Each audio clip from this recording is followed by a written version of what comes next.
Hey, what's up, everybody? It is day 22 of 31 and 31, and I've watched Night of the Demons from 2009. Now, originally, when I was going to do this, I thought that Amazon Prime had the original Night of the Demons, and I was like, oh, great, I haven't seen that in a long time. I really enjoy that movie. Oh, it's going to be great, wonderful. And then I realized, no, they don't have that. They have the 2009 version. And what the fuck did I just watch?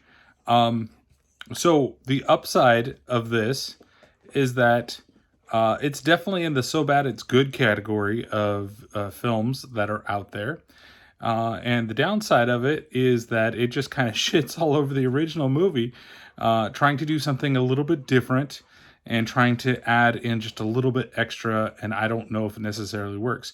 So, what is the 2009 version of Night of the Demons about? Well, we have Shannon Elizabeth, of all people, is throwing a party and in this haunted house where this lady killed herself, we see at the very beginning of the movie. And when the party gets broken up, there are her friends that are left behind. One of them happens to be Edward Furlong.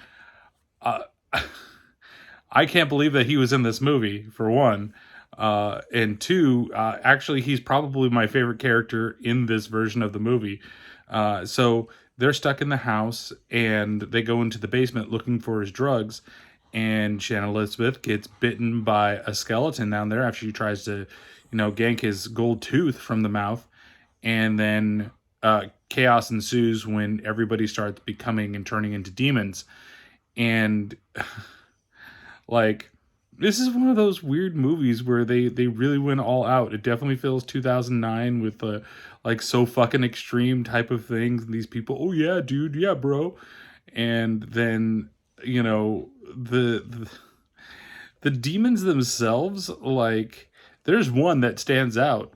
And that's because they have tentacle nipples. You heard that right? Tentacle nipples. And they probably the most ridiculous scene in the whole movie is when she does a magic trick where she takes a lighter and sticks it into her boob and then pulls it out of her hoo-ha with blood just everywhere. It's so terrible and so just ridiculous. So it's not, this is one where it's not, doesn't really get that slow. I can't say that, oh, it gets slow in the middle, because it slows down for a second and then all of a sudden it ramps back up and gets fucking crazy again. It is absolutely insane. This movie is absolutely insane, and there are dumb things that the characters do to get to the point that they need to get to try to survive, to escape the demons, all this stuff. And I wish there was just something a little bit more, and I think that it would have made it actually a good movie, an entertaining movie. It's not that it's not entertaining, because like I said, it's a so bad it's good movie. It is absolutely terrible in the way that they do stuff, in the way that the demons act, in and we're trying to figure out in one scene where two of the characters are having sex, and they're doing it doggy style, and then and this is not really gonna, I guess it's not really totally spoiler territory, but it's just something I have to talk to.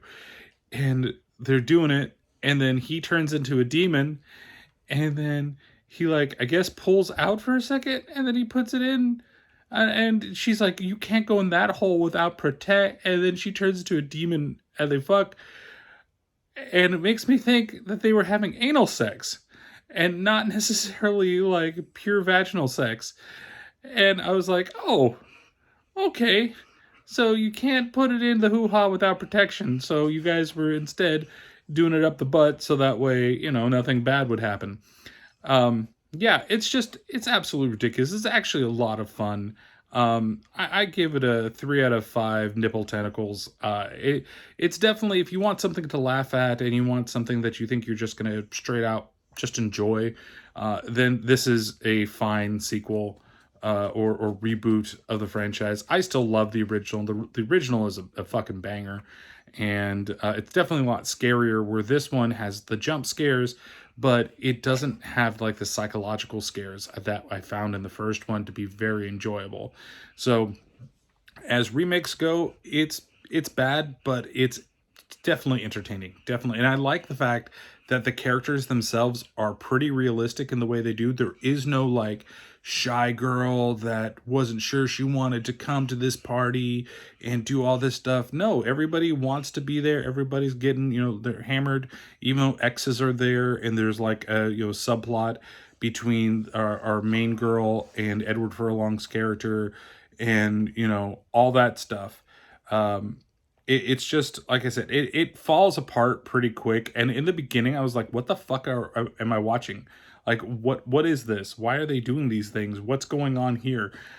It's like it's all parties and boobs and drinking. That's all the first act is.